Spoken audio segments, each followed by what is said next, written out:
우리에게 주신 하나님의 말씀 보도록 하겠습니다. 오늘 우리에게 주신 하나님의 말씀은 사사기 9장 6절에서 21절 말씀입니다. 사사기 9장 6절에서 21절 말씀입니다. 세겜 모든 사람과 밀로 모든 족속이 모여 가서 세겜에 있는 기둥 상수리 나무 아래에서 아비멜렉으로 왕을 삼으니라. 혹이 요담에게 그 일을 고하매 요담이 그리심산 꼭대기로 가서 서서 소리를 높여 외쳐 그들에게 이르되 세겜 사람들아 나를 들으라. 그리하여 하나님이 너희를 들으시리라. 하루는 나무들이 나가서 기름을 부어 왕을 삼으려 하여 감람나무에게 이르되 너는 우리의 왕이 되라 하매 감람나무가 그들에게 이르되 나의 기름은 하나님과 사람을 영화롭게 하나니 내가 어찌 그것을 버리고 가서 나무들 위에 요동하리요 한지라. 나무들이 또 무화과나무에게 이르되 너는 와서 우리의 왕이 되라 하매 무화과나무가 그들에게 이르되 나의 단 것 나의 아름다운 실과를 내가 어찌 버리고 가시나무들 위에 요동하리요 한지라. 나무들이 또 포도나무에게 이르되 너는 와서 우리의 왕이 되라 하매 포도나무가 그들에게 이르되 하나님과 사람을 기쁘게 하는 나의 세수를 내가 어찌 버리고 가서 나무들 위에 요동하리요 한지라. 이에 모든 나무가 가시나무에게 이르되 너는 와서 우리의 왕이 되라 하매 가시나무가 나무들에게 이르되 너희가 참으로 내게 기름을 부어 너희 왕을 삼겠거든 와서 내 그늘에 피하라. 그리하지 아니하면 불이 가시나무에서 나와서 레바논의 백향목을 사를 것이니라 하였느니라. 이제 너희가 아비멜렉을 세워 왕을 삼았으니 너희 행한 것이 과연 진실하고 의로우냐? 이것이 여룹바알과 그 집의 선대함이냐?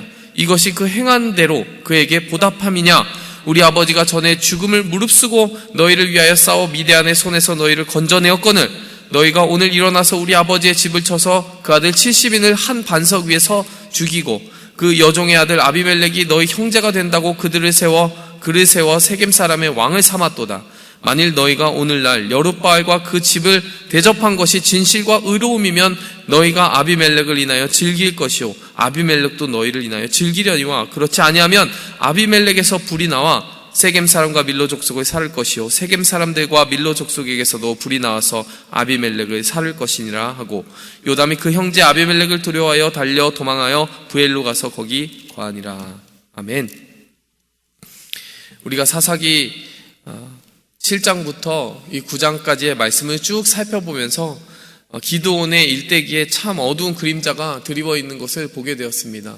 말로는 왕이 되어달라고 하는 백성의 그 요청을 사양하고 하나님께서 너희 왕이 되신다라고 이야기하였던 기드온이지만 마음속 내심에는 그 왕위를 제안하는 백성들의 청이 그렇게 정말 슬프지는 않았던 것이죠. 그것이 그렇게 정말 거절하는 마음이 진짜 거절하는 마음이 아니고 그 마음속에는 어쩐지 그 왕위를 마음속에 즐기는 마음이 있었던 모양입니다. 그 첩에게서 난 아들의 이름을 아비멜렉이다. 내 아버지는 왕이다라고 하는 낯뜨거운 이름을 짓게 되고 이제 기드온이 죽게 되고 나서는 그 아비멜렉이 그 이름대로 사는 것을 보게 됩니다. 아버지 때에는 숨겨진 야망이 있어서 그 왕위를 정말 하나님 앞에서 그 왕위를 감히 타이틀을 받지 못했지만 그 아들의 이름을 통해서 내심 비추었던 그 마음이 어떻게 보면 그 첩의 아들, 첩의 그 아들의 삶 속에서 고스란히 나타나 버리게 된 것이죠. 이 아비멜렉이 어떻게 행동을 하게 됩니까? 기드온의 아들 70명을 척살하게 됩니다.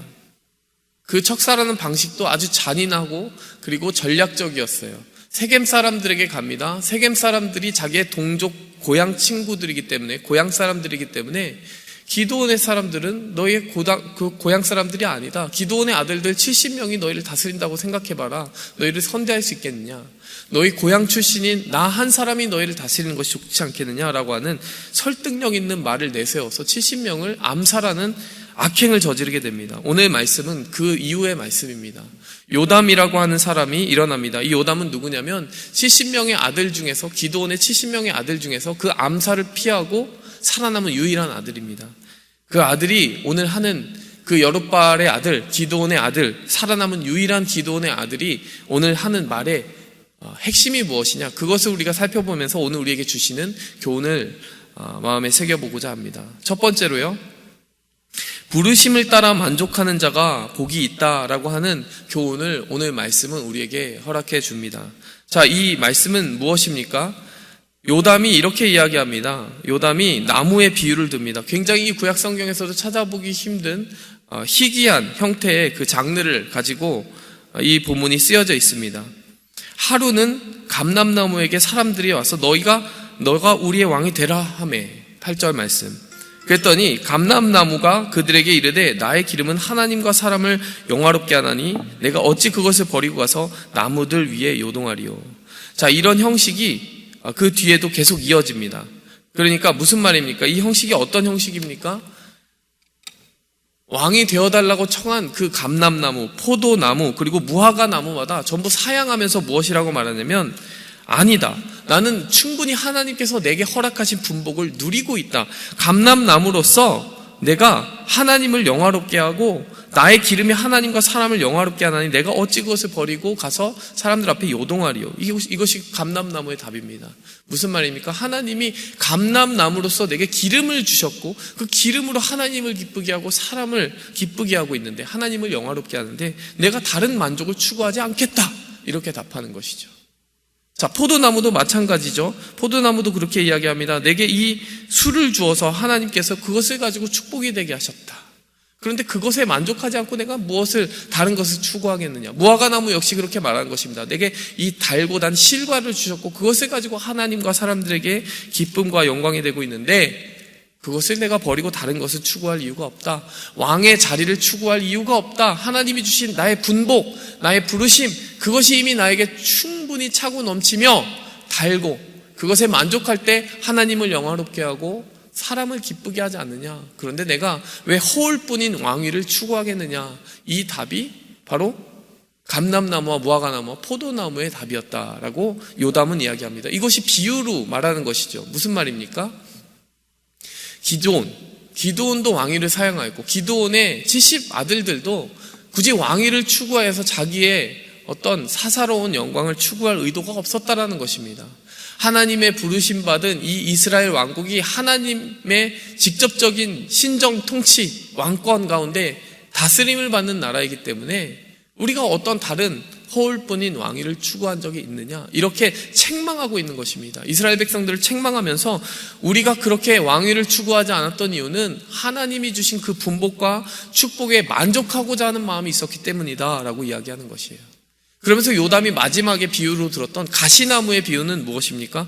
그것에 만족하지 못하는, 그러니까 하나님의 부르심을 따라 만족하지 못하는, 열매가 없는 무화과나무, 감람나무, 그 포도나무처럼 어떤 단 열매를 내는 것이 아니라 열매가 없는 정말 깡마른 가시나무와 같은 존재가 일어나서 너희의 청을 받았더니 덥석 받지 않았느냐. 그 비유에 나타난 가시나무는 누구겠습니까? 그 기드온의 70 아들들을 죽인 아비멜렉을 고발하고 있는 것입니다. 여러분, 이 비유는 결국에 그 아비멜렉을 따라간 것이 가시나무를 따라가는 것과 같고 열매를 얻을 수 없는 길이며 그 가시나무에선 불이 나와서 너희를 살을 것이고 또 너희에게서도 불이 나와서 가시나무를 살라버리며 종국에는 아비멜렉이나 너희 세겜 사람들이나 그 야합한 것이 끔찍한 비극으로 끝나버리게 될 것이다 라고 하는 저주를 선포하고 있는 것입니다. 재미있는 것은요, 이 저주의 말을 어디서 선포하고 있는 것일까요? 7절 말씀을 보면요, 요담이 그리심산 꼭대기로 가서 소리를 높였습니다. 이 그리심산이라고 하는 곳은 어디입니까? 그리심산과 에발산에 가서 하나님께서 율법을 선포하라고 하셨습니다. 축복과 저주의 말씀을 선포하라고 하셨어요. 그리심산에서는 축복의 말씀을 선포하는 곳이에요. 근데 지금 이 그리심산의 꼭대기에 올라가서 목소리를 높여서 무엇을 선포한 것입니까? 저주를 선포한 것입니다. 축복의 산 위에서 저주를 선포한 것입니다. 이것을 어떤 신학자들은 어떻게 해석을 하느냐? 사실 이 내용 자체는 저주이지만 그 하나님의 심판이 심판대로 이루어지게 되는 것이 사실 이스라엘에게 축복이 될 만큼 지금 이스라엘의 상황이 참으로 좋지 않다라고 하는 것을 보여주는 것이라는 거예요. 이 아비멜렉, 악한 자칭 자기를 스스로 내세운 왕이 다스리고 통치하는 지금 이 형편이 너무나 나쁘기 때문에 이 말의 액면가 자체는 저주이지만 하나님의 심판이 이루어지고 그 공의가 선포되고 바로 잡혀야만 축복이 완성된다는 것을 이 저주의 선포 속에서 이야기하고 있지 않느냐, 그렇게 해석하는 것입니다. 여러분, 심판을 받아야 오히려 약이 되는 이 상황, 얼마나 아픈 상황입니까? 이 아픈 상황이 어째서 초래되게 되었습니까? 오늘 요담이 이 비유를 통해서 우리에게 적절한 교훈을 주고 있는 것입니다. 하나님이 주신 부르심에 만족하고 그 분복이 무엇인지 확실히 인식할 수 있는 상태가 아니면 인간은 허울뿐인 영광을 추구하는 정말 허황된 존재이기 쉽다라는 것입니다. 혈연과 지연을 가지고 사람들의 마음을 사려고 하고, 그리고 자기들의 아들들, 자기와 정치적인 정적이 되는 사람들을 무참히 살해하는 이런 악행을 정말 눈 하나 깜짝하고 저지를 수 있는 악인이 바로 인간일 수 있다라는 것입니다. 여러분, 이 이야기가 정말 지금 이 시대와 무관하다고 볼 수 있습니까? 여러분, 조선시대에서도 그런 일들이 있지 않았어요? 자기가 왕이 되기 위해서 정치적인 정적이 될 수 있는 형제들을 무참히 죽인 사건이 왕자의 난이잖아요. 태종 이방원이 그런 악을 저지르잖아요. 그리고 뿐만 아니라 오늘 이 아비멜렉이 어떻게 그 왕위를 찬탈합니까? 세겜 사람들, 자기 동양 사람들에게 가서 내가 너희의 혈육인데 내가 너희에게 더 잘해주지 않겠느냐, 이렇게 이야기하지 않습니까? 혈연지연에 호소를 합니다. 여러분, 이런 일들 요새 우리 현대의 그 정치인들에게도 볼 수 있는 모습 아닙니까? 우리가 남이가 이러면서, 여러분, 그 표를 하나라도 얻어보고자, 여러분, 이 모든 것이 헛된 것이라는 것을 말씀은 보여주고 있는 것입니다. 저마다 이 세상에서 어떤 자리를 추구합니다. 그러나 우리가 자리를 추구하고 그 자리를 추구하기 위해 수단과 방법을 가리지 않고 혈연과 지연을 추구하며 정치적인 정적을 살해하는 것, 이것이 정치인들만의 일이 아니라 우리 인간의 모든 삶 속에서 보편적으로 나타나는 성향인데, 그 성향을 따라갔다가는 가시나무에서 불이 나오는 것처럼 저주와 쓴 물만을 경험하게 될 것이라는 이 요담의 가르침, 얼마나 유익한 가르침입니까? 그것을 우리가 새기고 나아가야 됩니다. 그리고 그 악과 독을 우리가 해소하기 위해서는 하나님의 부르심이라고 하는 진정으로 우리에게 만족을 주는 우리의 열매가 무엇인가, 그것의 삶을 집중하고 우리의 마음을 정말 그곳에 초점을 두고 살아가야 된다는 것입니다. 우리가 하나님 앞에 어떤 포도나무 열매를 맺을 것인가, 어떤 무화과나무 열매를 맺을 것인가, 어떤 감람나무 열매를 맺을 것인가, 성령께서 우리 안에 그 하나님의 다스림에 만족하고 살아갈 때 주시는 그 열매로 말미암아 하나님을 영화롭게 하고 사람을 기쁘게 하는 것이 우리의 삶의 본질이라는 것을 다시 한번 붙들기 원합니다. 우리의 삶에 헛된 영광을 추구하는 이 악한 모습이 나타나고 육의 열매들이 나타나는 순간은 바로 그 성령의 열매를 맺지 못할 때 그 진공 상태를 메우기 위해 우리가 헛된 길에 치달아가는 것입니다. 여러분, 우리의 삶에 우리가 기억해야 되는 것은 하나님이 주신 열매를 맺자, 그 열매를 맺기 위해 하나님의 다스림을 추구하자. 그렇지 않을 때 우리가 악한 가시나무가 되기 쉽다, 이것을 기억하기 원합니다. 두 번째로 이 포인트를 우리가 생각하기 원합니다. 다스림을 따라 사는 자가 복이 있습니다. 부르심을 따라 만족하는 자가 복이 있고, 또 다스림을 따라 사는 자가 복이 있습니다. 오늘 이 본문 말씀에서 이 비유에서 반복되게 나타나는 것이 무엇입니까? 우리를 위하여 왕이 되어달라고 이렇게 요청하는 이 백성들의 모습을 이 비유 속에서 반복되게 요담이 고발하고 있습니다. 문제가 무엇이라는 거예요? 진정한 왕이신 하나님의 다스림과 통치 그 하나만으로 만족하지 못하는 이 백성의 상태가 결국 아비멜렉이라고 하는 괴물을 만들어냈다는 것입니다. 여러분, 어제 청년들의 중보기도 모임이 있었어요. 이 중보기도 모임 한 2시간 반 정도 하는데 말씀을 읽고 시작합니다. 근데 말씀 순서가 뭐였냐면 이사야 7장 말씀이었습니다. 이사야 7장 말씀이 굉장히 정치적으로 어렵고 어지러웠던 이스라엘의 그 상황을 그려내고 있었습니다.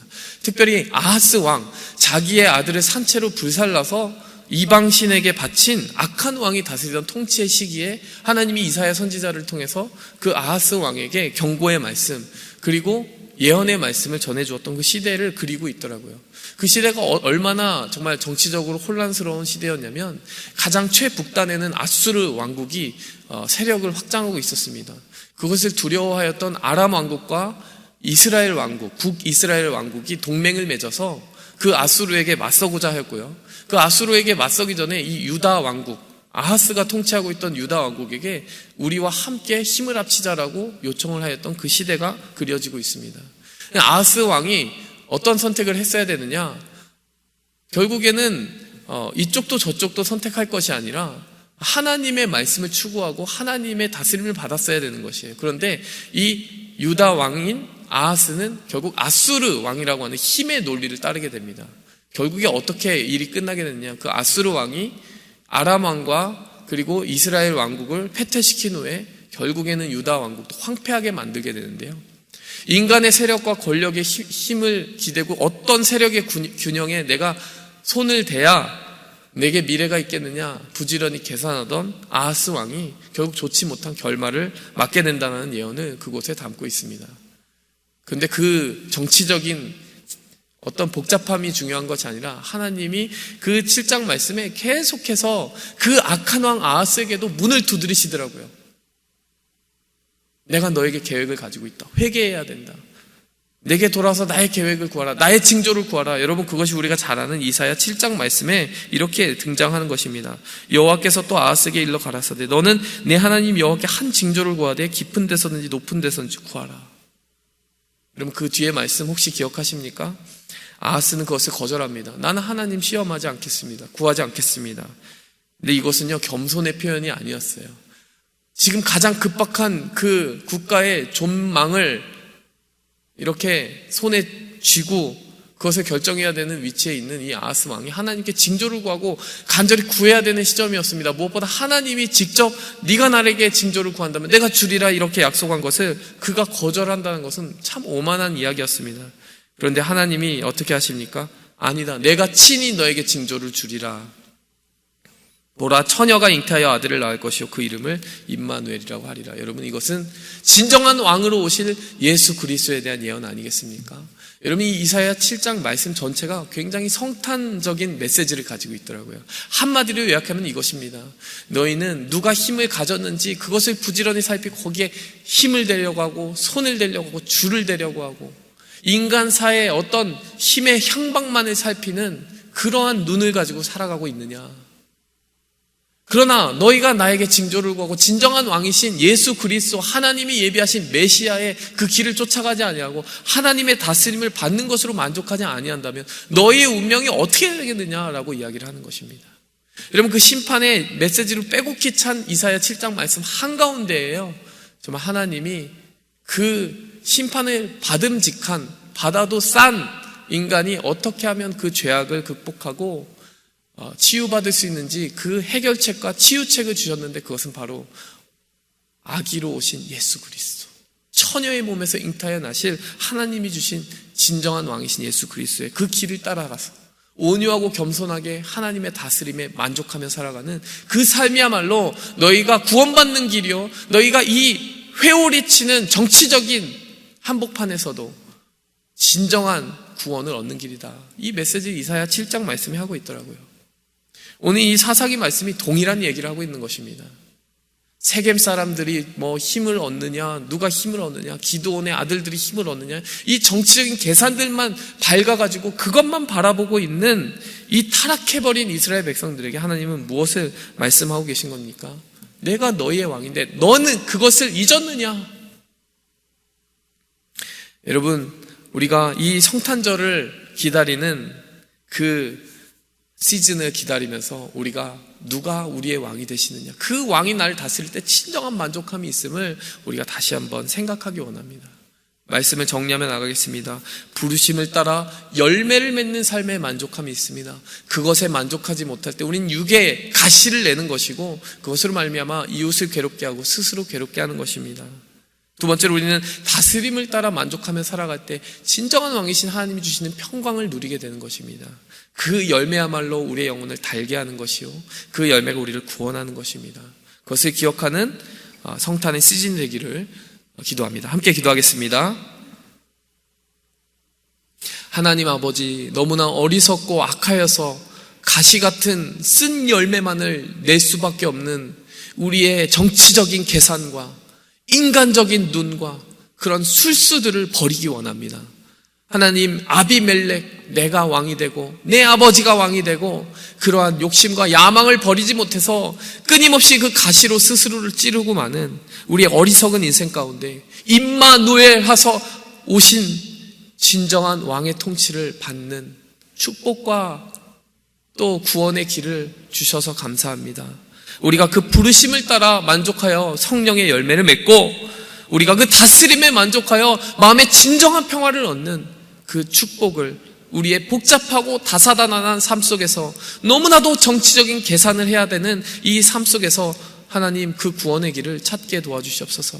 그리하여 정치적인 계산을 내려놓고 하나님 나를 다스려 주시옵소서. 기도할 수 있는 겸손의 길을 걸어가게 도와주시옵소서. 예수 그리스도의 이름으로 감사하며 기도하였습니다. 아멘. 하늘에 계신 우리 아버지여, 이름이 거룩히 여김 받으시오며 나라의 마옵시며 뜻이 하늘에서 이룬 것 같이 땅에서도 이루어지이다. 오늘날 우리에게 일용할 양식을 주옵시고 우리가 우리에게 죄 지은 자를 사하여 준 것 같이 우리 죄를 사하여 주옵시고 우리를 시험에 들게 하지 마옵시고 다만 악에서 구하옵소서. 대개 나라와 권세와 영광이 아버지께 영원히